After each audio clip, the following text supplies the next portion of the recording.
Oui bonjour, est-ce que vous pouvez envoyer rapidement une ambulance au 15 rue Hôpital Jouxtan, s'il vous plaît? Il va y avoir un accident.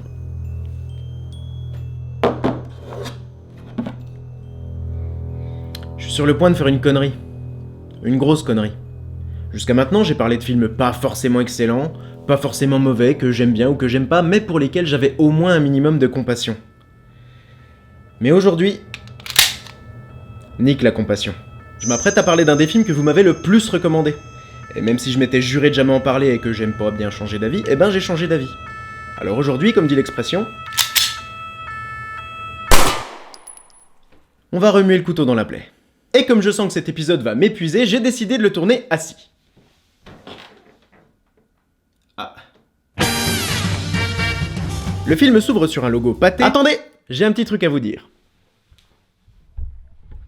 Cette vidéo est sponsorisée par Red Shadow Legends. C'est grâce à eux si aujourd'hui je peux profiter de cette magnifique piscine. Red Shadow Legends est un RPG au tour par tour avec des graphismes qui ont de la gueule, il faut le dire, disponible sur smartphone et PC. Et c'est gratuit, mais genre vraiment gratuit. C'est pas on vous dit que c'est gratuit puis en fait faut payer, c'est vraiment gratuit. Et j'aime ce qui est gratuit. T'es laid. Merci. Invoquez des champions, équipez-les et faites-les progresser en défonçant les boss des différentes campagnes, gagnez des places dans les tournois en cours et remportez de chouettes récompenses et artefacts rares en affrontant le golem de glace, l'araignée, le chevalier de feu, ou encore le dragon. Le dragon quoi. Et c'est super addictif, ça fait maintenant quelques mois que je joue et j'avoue avoir été piqué. Et c'est vrai en plus. Ce que j'aime bien, c'est que tu peux jouer de la façon que tu veux. Tu peux collectionner tous les persos, affronter les autres joueurs dans l'arène ou faire comme moi et simplement essayer d'avoir la meilleure équipe. Ma petite championne préf, c'est Hélène, parce que j'aime les jeux de mots et parce que je l'ai depuis le début et j'y suis attaché. Je m'attache trop aux choses. Bah regardez. En cliquant sur le lien dans la description, chaque nouveau joueur recevra 100 000 pièces ainsi que la championne rare Tis Sortilège, qui a l'air ma foi sympathique, quoique un peu palichonne. Elle a l'air d'avoir son petit caractère, si je peux me permettre. Pour récupérer ces récompenses, il vous suffira de cliquer ici. Là. Voilà. Merci, Red Shadow Legends. C'est quoi ce bordel? Qu'est-ce que vous foutez là? Barrez-vous de chez moi tout de suite! Le film s'ouvre sur un logo pâté. Au fait, on va parler du Fils du Masque, la suite du film avec Jim Carrey. Tout le monde l'a vu? Levez la main ceux qui l'ont pas vu. Le film s'ouvre sur un logo pâté, et moi j'aime bien le pâté, même si je préfère quand même la terrine, mais comme on dit, les goûts les couleurs. Ensuite, il y a un genre de plateau et des espèces d'échelles qui viennent former le logo New Line Cinema, et juste après, il y a encore un logo New Line Cinema, mais cette fois-ci avec une police d'écriture pas chouette. Perso, j'aurais utilisé un simple Arial Black avec des contours verts. Bon allez. Quand faut y aller... Le film s'ouvre sur un homme mystérieux qui entre dans le musée d'art et d'histoire de la ville en 3D moche de Edge City. A l'intérieur, une visite sur la mythologie nordique est en cours, guidée par le docteur Arthur Neumann du premier film, moins connu par son nom que par sa réplique. Enfin, évidemment, c'est une métaphore, un symbole. Ah, vous l'avez tous dit en même temps que moi, donc je confirme, vous avez vu le premier film. Alors qu'il est en train de parler du fameux masque de Loki qui donne les pouvoirs de celui-ci à quiconque le portera, l'homme mystérieux s'incruste au milieu des visiteurs. Quoi qu'il en soit, le dieu de l'embrouille était un objet de honte pour Odin et les siens.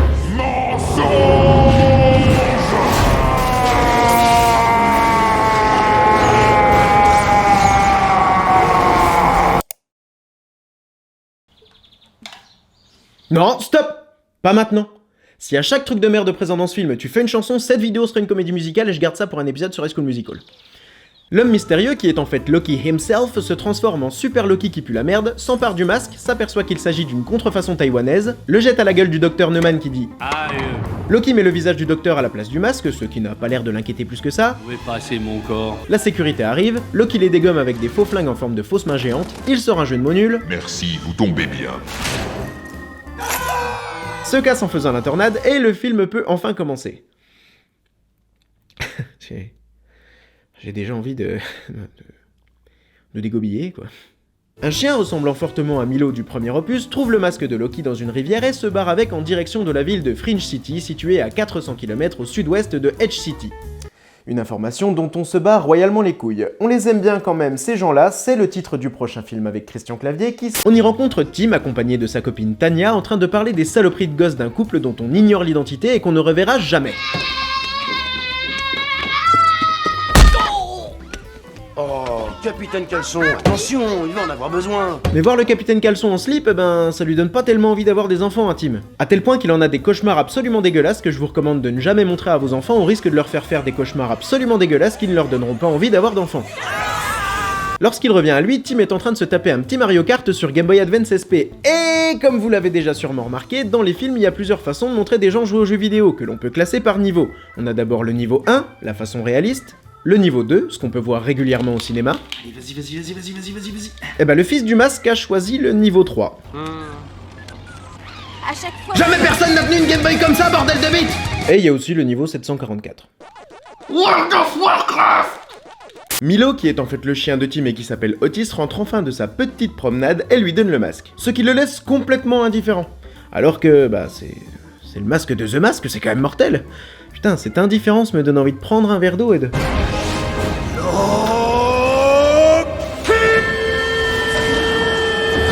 Le bien mal maquillé Odin vient engueuler son fils et lui demander de retrouver son masque. Odin qui est interprété par Bob Hoskins. Je le dis parce que sinon on va encore venir me dire « Eh, t'as même pas dit que c'était Bob Hoskins qui joue Odin? Et ça se dit fan de cinéma ?» Donc voilà, c'est Bob Hoskins qui joue Odin. Wouh, est-ce qu'on se marre? Si tu n'as besoin de rien, je vais aller faire un enfant avec le voisin. On apprend que Tim rêve de créer un dessin animé, mais les rêves se réalisent rarement sans commencer par enfiler un costume de tortue pour faire des visites d'un studio d'animation subtilement appelé Animagine. Et alors qu'il est en pause déj avec un de ses collègues, il attrape sa paire de balls et décide d'aller voir le directeur pour lui parler de son projet. Alors, qu'est-ce qu'il a dit? Que mon idée manque de peps, mais que la porte est toujours ouverte. Le lendemain, une grande fête costumée d'Halloween est organisée par le studio, mais comme par hasard, Otis a flingué le masque que Tim comptait porter, mais comme par hasard, vraiment hasardeux, il a rapporté un masque un peu plus tôt dans le film. Et quand tu rentreras, tu pourras me faire un rapport? Bonjour, je m'appelle personnage féminin de film de merde, et je ne sers qu'à enfanter. Une fois arrivé à la soirée, il enfile le masque et heureusement pour lui, il colle tout seul à son visage. Bah y a pas d'élastique, alors je sais même pas comment il aurait tenu ça merde. Donc le pouvoir du masque s'empare de Tim, et c'est maintenant que le fun peut commencer.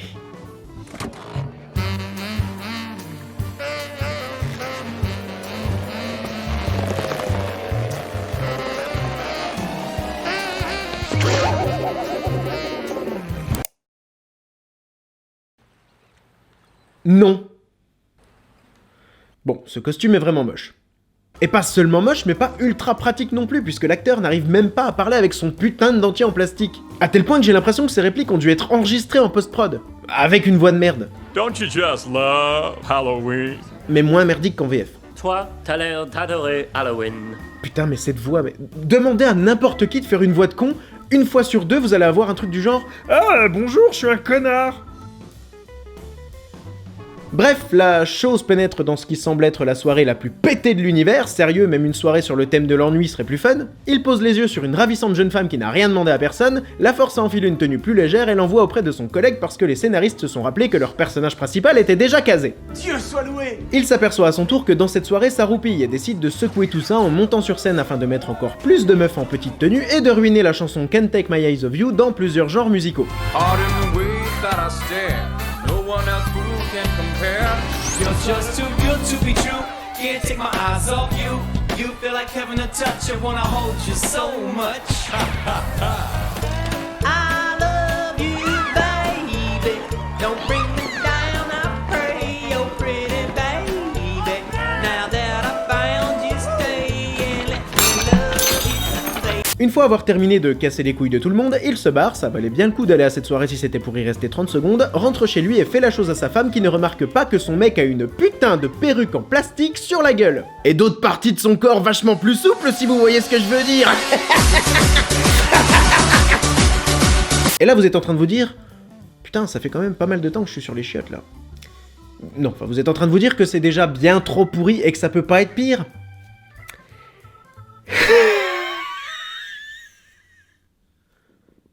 Laissez-moi rire.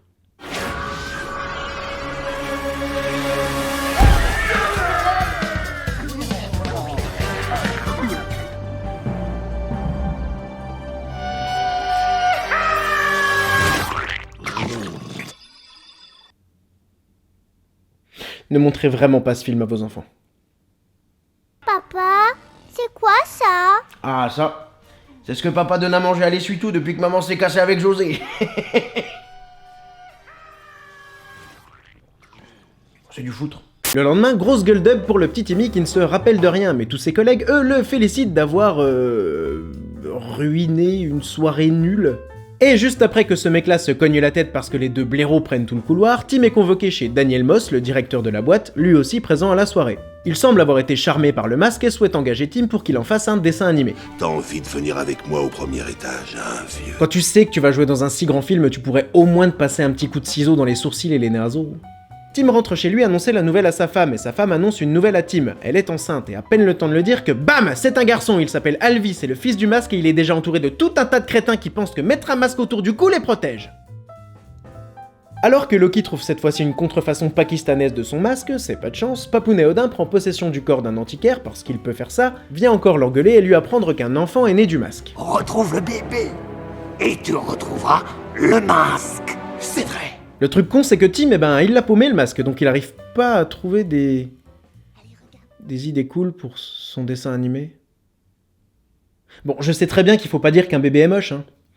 Je le sais très bien.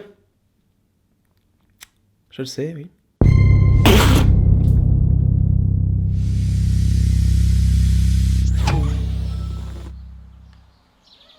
Après un montage qui nous montre que c'est dur d'avoir un bébé, maman se casse quelques jours et laisse les deux garçons à la maison. Chiale! Créature de l'enfer, chiale, tu pisseras moins! Bon. Arrête, s'il te plaît. Mais c'est dingue. Mais c'est incroyable. Mais putain, mais c'est dégueulasse! Je regarde déjà pas ça sur Pornhub, enfin pas tout le temps, c'est pas pour voir ça dans un film! Pour enfants! Par contre, je veux bien qu'ils m'apprennent à pisser dans plusieurs directions en même temps, ça pourrait être utile pour... Non, en fait ça sert à rien.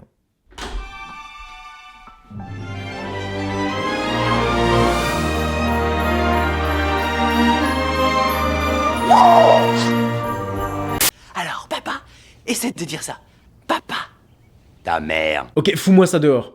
Tu le fous à la poubelle, au congélo, dans un mixeur ou au micro-ondes, mais tu te débarrasses de cette chose. Tu peux le surveiller? Ou mets-le devant la télé et fais-le garder par le chien. Pendant la nuit, Otis décide d'aller déterrer le masque qu'il avait caché, et alors que le bébé s'est levé pour mater la télé, il l'enfile. Le masque. Bande de dégueulasse. Et à partir de là, c'est la foire à la merde, encore plus qu'avant. Le lendemain, Tim voit son bébé danser en chantant avec une voix de vieux dessin animé, ce qui, en plus d'être absolument pas drôle, ferait peur à Michel Fourniret. Il court sur les murs. Il fait valdinguer Tim, mais ne vous inquiétez pas, il sera vengé quelques années plus tard. Et Otis essaie de buter le môme parce qu'il est jaloux de lui dans une suite de gags cartoonesques et dégueulantes de CGI. CGI dont le sigle signifie « C'est vraiment de la grosse merde, sérieux, vous vous foutez de notre gueule, je sais qu'on est en 2005 mais c'est quand même à gerber, bordel de merde ». Pendant tout ce temps, Loki était à la recherche du masque, alors il s'est transformé en abeille pour se rendre dans un hôpital afin d'aller piquer l'infirmière et prendre possession de son corps, parce que lui aussi peut faire ça, et se procurer les adresses des bébés nés le même jour. J'ai mal à la tête. Il s'est rendu à une première adresse déguisée en vendeur d'aspirateurs, a aspiré la mère, mais c'était pas le bon bébé. Il s'est rendu à une deuxième adresse déguisée en plombier cradingue, mais c'était pas le bon bébé. Il s'est rendu à une troisième adresse déguisée en putain de cauchemar, mais c'était pas le bon bébé. Et le voici enfin arrivé à la maison de Tim, déguisé en livreur, et même si le père a l'air complètement paniqué et que la maison est saccagée, il ne se doute pas une seconde que ce bébé pourrait être le bon et il se casse. C'est toi mon bébé? Wesh frère, pose-moi tout de suite. Pédophile! Ça ne doit pas être lui. Au moment où Loki remonte dans sa voiture, Tim décide enfin d'amener l'enfant chez le pédiatre et...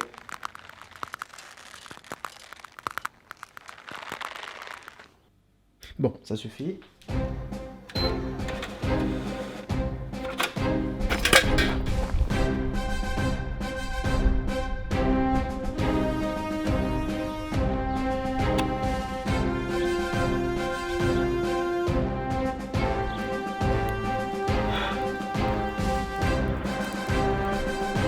Merde, mais faut que je finisse, toi, putain, le con. Voyant le bébé lâcher son plus beau dégueulif fleuberesque partout dans la bagnole, Loki, qui commence à avoir des doutes sur l'identité du bébé, décide de suivre Tim jusqu'à l'hôpital. Et ça, je suis sûr que c'était même pas prévu. Même les cascadeurs sont nuls. Bon Dominique, tu vois le tremplin là-bas au bout? Bah tu vas foncer à 280, te mettre sur le deux roues, prendre le tremplin, une fois en l'air, tu sors de la bagnole, tu montes sur le toit et tu montes ton cul. Ok? Pas de problème.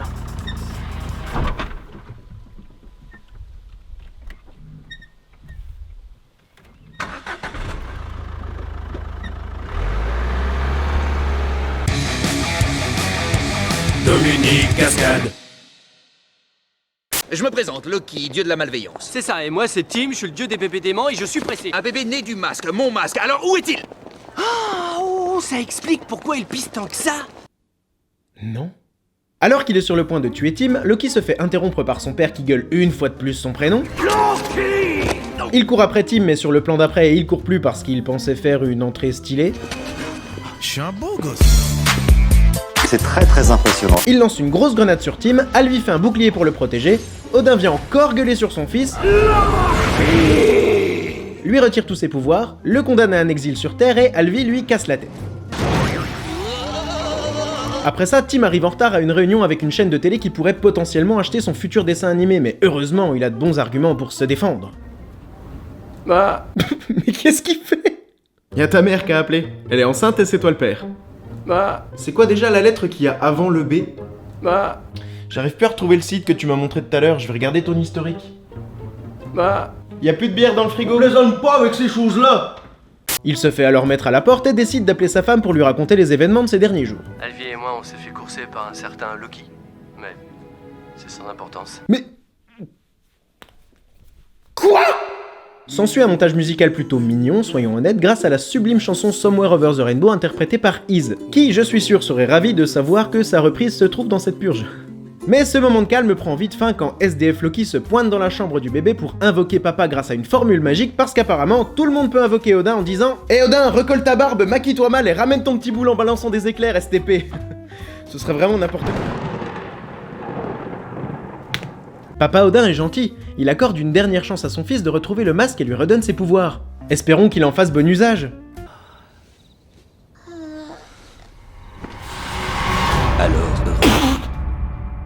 Putain, il m'a piqué ma vanne. Et j'étais même pas en train de boire. Loki laisse 1 heure à Tim pour lui rendre le masque, allume le bâton de TNT qu'il a dans le cul et se casse avec le bébé en faisant un gros trou dans le plafond. Et ce n'est même pas une vanne. Va falloir qu'il refasse tout le placo. Tanya rentre de voyage, découvre la maison Sansutsu et Tim la tabasse pensant qu'il s'agit de Loki. Sors de là, Loki. Oh mais ça va, il va dire pardon puis il recommencera plus. Pourquoi on mettra en doute la parole d'un homme qui vient de battre sa femme? Tim comprend que c'est son chien qui a le masque, alors il va le voir pendant qu'il est en train de chiner de la chienne. Tim s'excuse de l'avoir délaissé, Otis lui pardonne et accepte de lui redonner le masque. La gonzesse, je l'emballerai plus tard. Ça marche. Alors, j'ai encore un autre petit truc à dire sur cette scène, mais je le dirai plus tard. Pendant ce temps, Loki et Alvi font une petite partie... Ton putain de chien est en train de parler, c'est tout l'effet que ça te fait? Pendant ce temps, Loki et Alvi font une petite partie de Twister.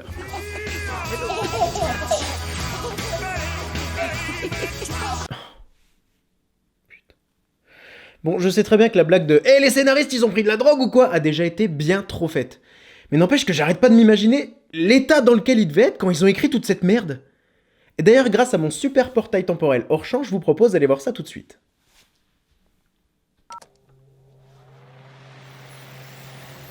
Bienvenue dans votre portail temporel hors champ. Hors champ, les meilleurs portails temporels depuis 1985. Les portails hors champ, c'est bien. Initialisation de la machine. En quelle année désirez-vous vous rendre? 2004. Calcul en cours. Veuillez franchir le portail.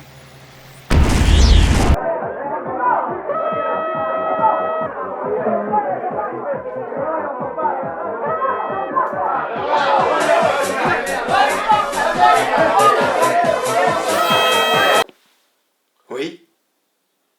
Vous êtes le scénariste? Oui, j'étais justement en train d'écrire mon dernier film en écoutant cette bonne vieille compilation d'ambiance festive.